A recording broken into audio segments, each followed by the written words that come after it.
Welcome back to the channel. Hope you're all keeping safe and well. So, of course, it is transfer deadline day. 7 hours left of this transfer window. Now, I've got a very special guest. I've got Paul Newman from the Daily Mail. Paul, how are you? Hi, Chris. I'm good, thanks. You? Yeah, very well, thank you. What a time to come on. Of course, breaking news, Dele Alli to be leaving Tottenham Hotspur Football Club on a permanent deal to Everton. We've got Bryan Gil moving to Valencia on loan. Tanguy Ndombele has just been seen holding up the Lyon shirt, going back there after 2 years at Tottenham on loan. Celso possibly going to Villarreal. And then, of course, we're going to be talking about Tottenham's new signings, Bentancur and Kulusevski. Paul, what have you made of the Dele Alli news today? Well, I think he's taken us all by surprise, Chris, hasn't it? Obviously, he was one of the ones we felt would go today if a buyer could be found. But I think most of us thought it would be at loan at sort of best, really. And it's obviously been very quiet. We've heard Tanguy being linked with a few clubs and Celso as well. But there's been nothing on Dele, and then suddenly this out of the blue, Lampard's confirmed as manager, and now Dele's going with him. And because it's permanent, I think there has to be a degree of sadness, doesn't there? Because we're all so fond of him for the great times he's given us and the great performances he's given us. And I think we'd have all felt a bit better if it had been a loan. So we just cling on to the hope that he might come back, he might go and be revitalised somewhere and come back. But obviously the decline of Dele over the last 2 or 3 years really has been one of the saddest things that's happened at Spurs since our own, the decline as a club since the Champions League final. So it is a mystery what's happened to him. I can't think anybody can quite put their finger on it on why he's not the same player. So I guess reluctantly we have to say, this departure has to happen. We wish him all the best. We thank him for the memories, and I sincerely hope he does get back to something like the Dele we remember from 4 or 5 years ago at Everton. And he's obviously under a manager in Lampard who you would hope knows all about scoring goals from midfield and can help turn him around. Because I don't think any of us would be sad if he went on to great heights at Everton, because he's obviously someone that the whole fan base is fond of. I completely agree with what you say, Paul. Part of me feels very sad, but part of me feels like we do need to be ruthless. And is this a start of Antonio Conte's, time at Spurs, where we are being ruthless as a football club? Sentimental values all out of the window. I do feel sad, because when I think of the moments that Dele Alli has had, I'm very surprised that this is going to be a permanent transfer. Latest reports are stating that it is a full agreement reached with Spurs, permanent move subject to medical in the next few hours. Are you surprised on the Bryan Gil loan? Of course, we signed him in the summer, and now he's already going out on loan. Yes, I am actually. Sorry, one final word on Dele there as well. Our man Dominic King in the Northwest, who's very well connected up there, says it's free initially as well, but will go to 10 million when he makes 20 appearances. So it also seems a very low valuation. But one of the problems Spurs have had has been getting people out, hasn't it? Once the manager doesn't want them, clearly Conte is ruthless.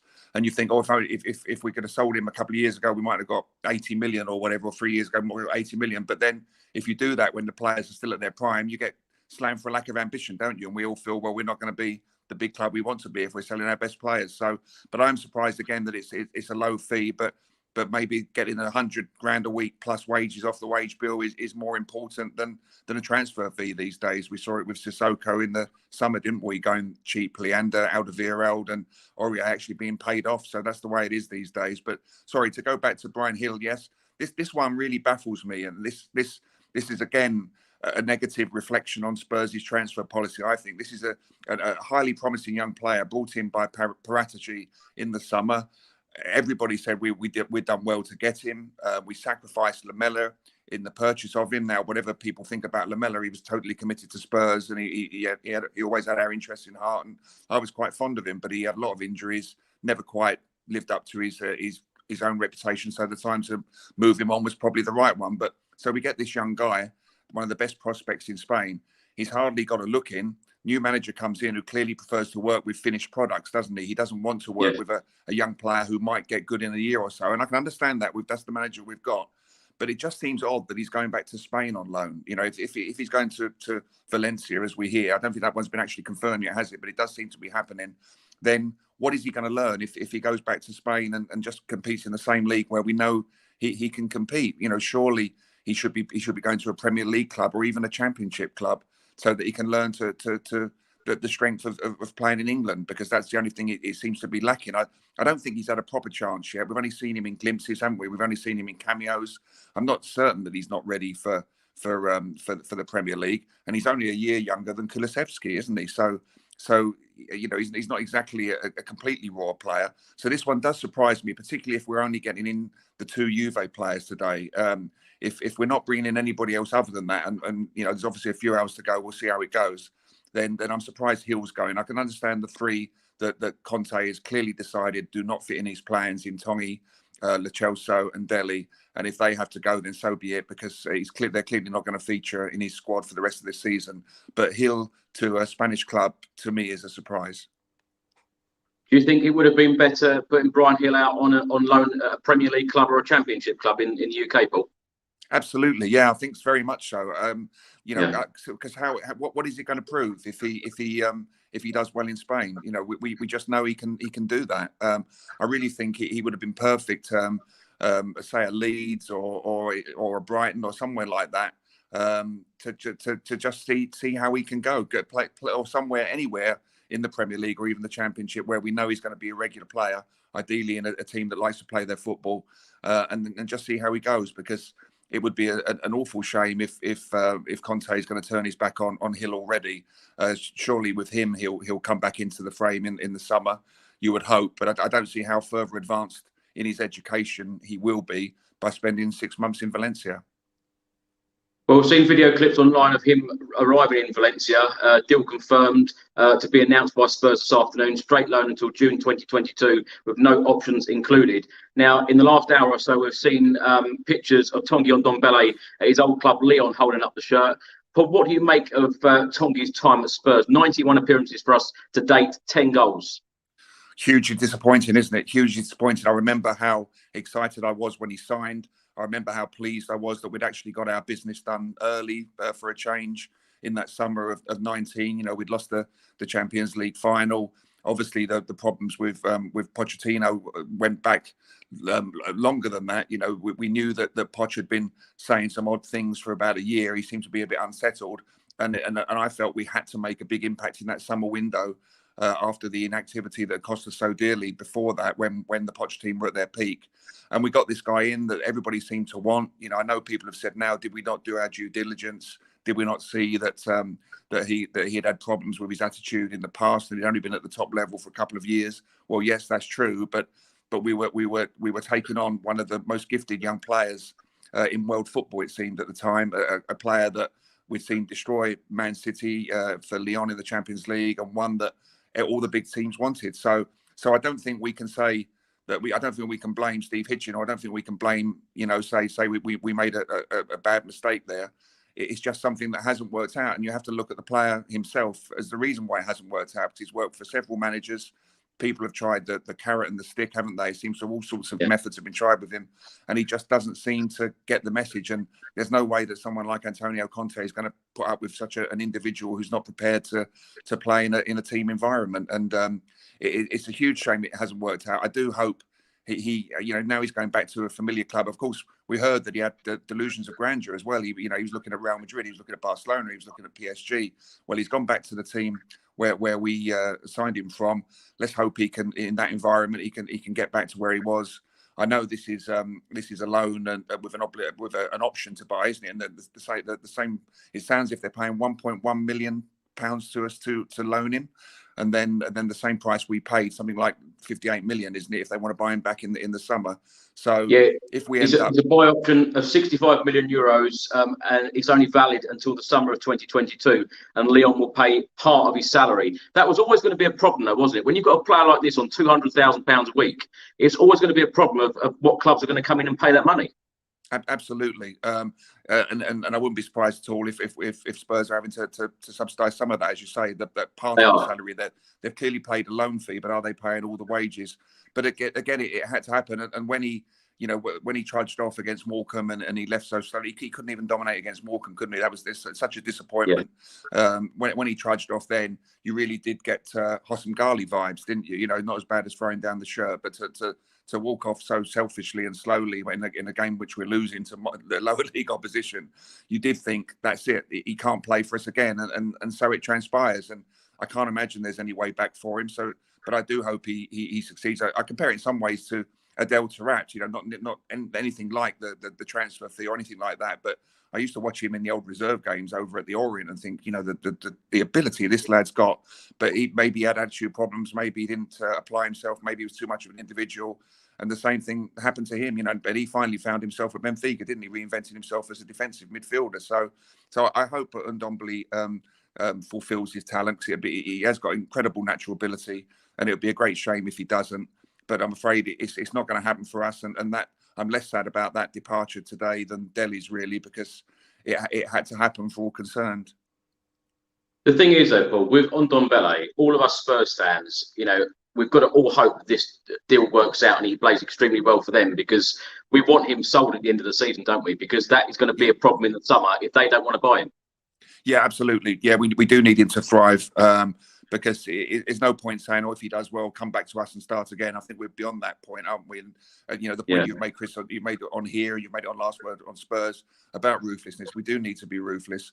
We do need to cut our losses as well. You know, other clubs make expensive mistakes. We have to accept that this one hasn't worked out. You know, nobody's being blamed for it, really. I know it was a terrible window as it's turned out, but I don't think there's anybody who didn't want that signing at the time. So it hasn't worked out.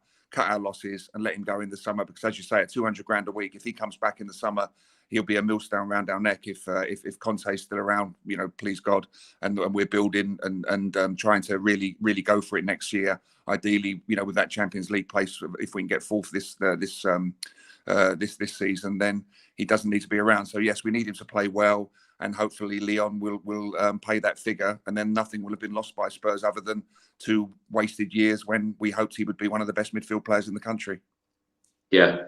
It has also been stated that Leon will pay part of his salary. Paul, let's come on to Giovanni Lo Celso, because when you think Ndombele and Lo Celso, £100 million between them, and I don't know whether you noticed that, but between the two of them, whilst at Spurs, they've only completed 90 minutes 16 times between them. Unbelievable stat.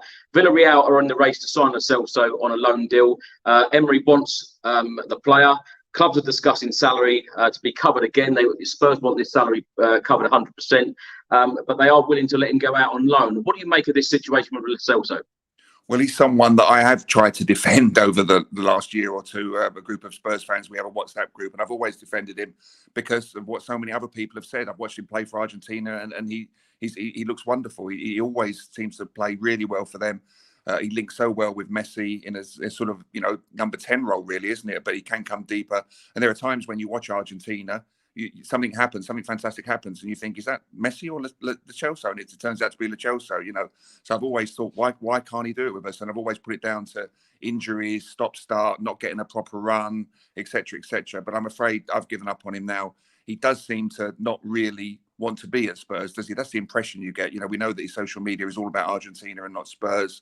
You know, there have been a couple of suggestions from well-sourced journalists that he might not be the most popular, that his attitude might not be the greatest amongst the other players.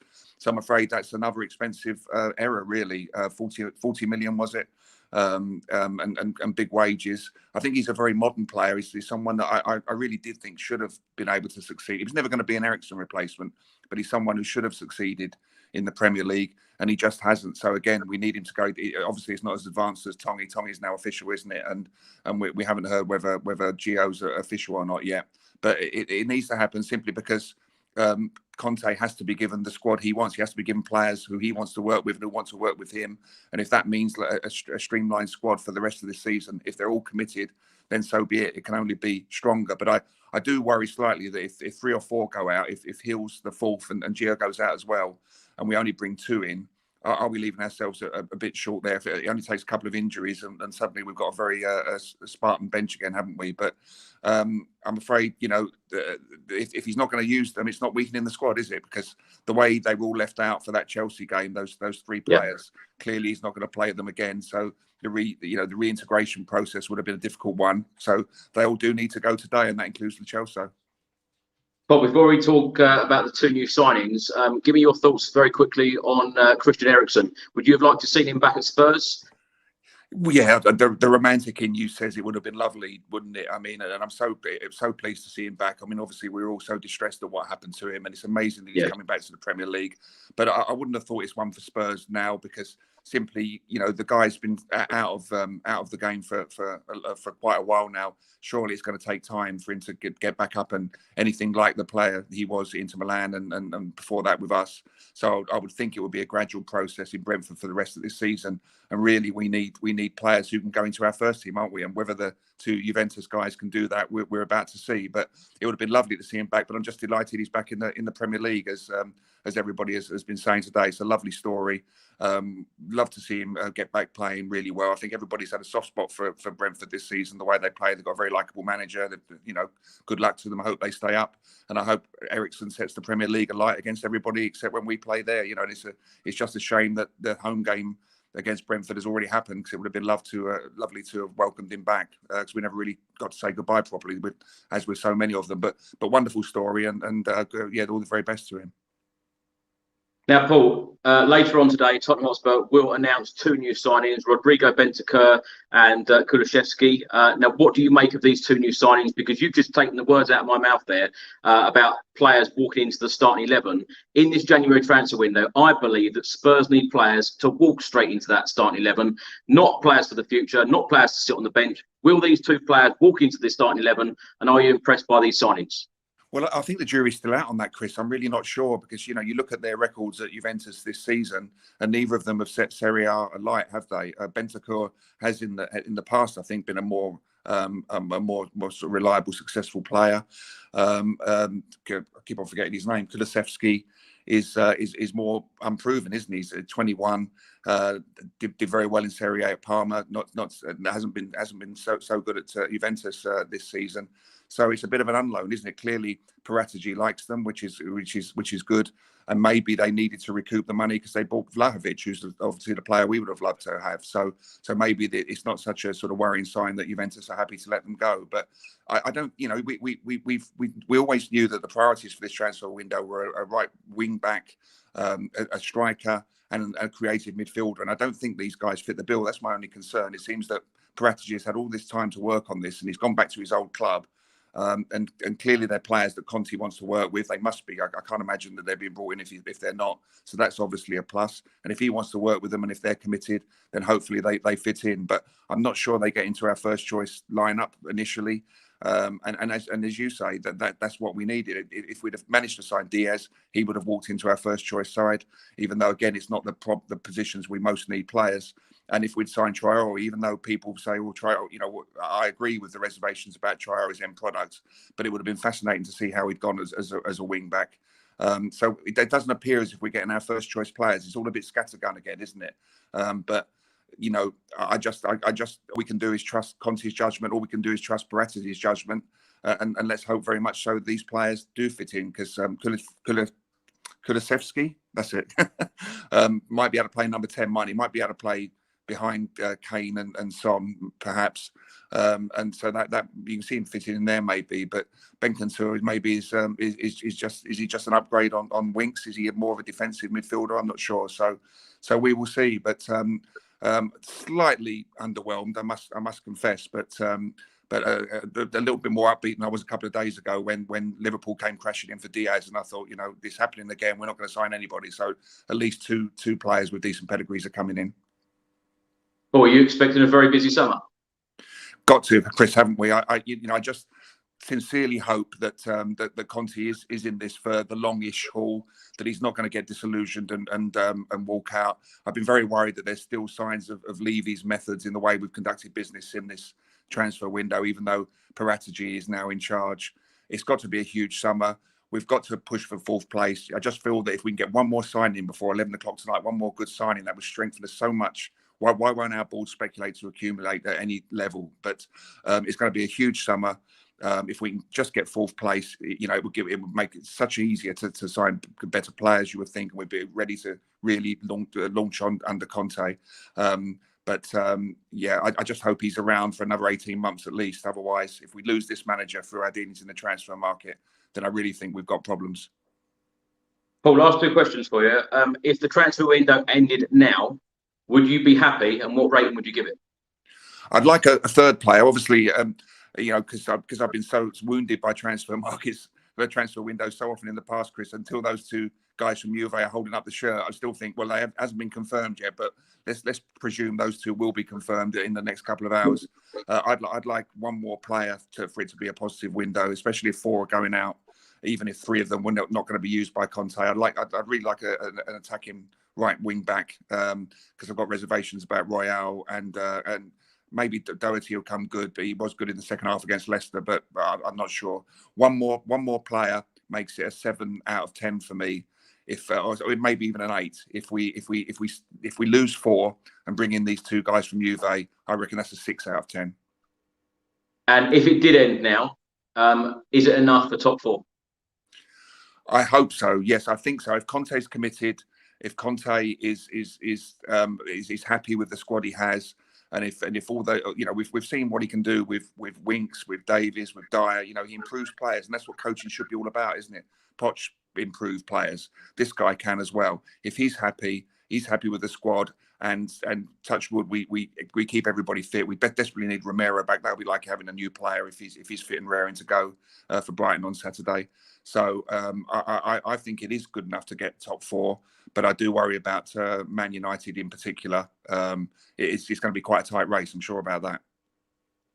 Well, I hope you don't mind. So many more people have just joined us. Can you give us the news again on what you've heard about the Dele Alli deal with the finances?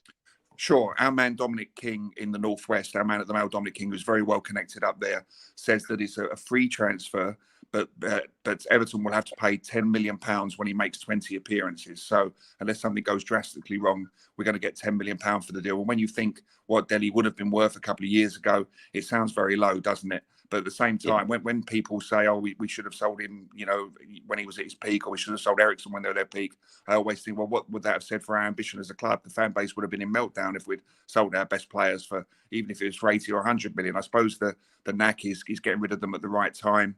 It seems very low for Dele, but having said that, he's not played well for 3 or 4 years, has he, with just the odd glimpse? So clearly, under a lot of managers, so clearly something has gone very wrong with him, and I sincerely hope he gets it back, whatever he's lost at Everton. But it seems as if it's a £10 million deal for us. Paul, you've been a fantastic guest. Thank you so much for your time. Please tell everyone where they can find you on social media and your wonderful work. Thanks, Chris. I'm the cricket correspondent at the Mail, so football's very much my passion, but rather than my actual work as such. But I'm on at Paul Newman DM, and there's quite a bit of Spurs news in there as well as cricket news.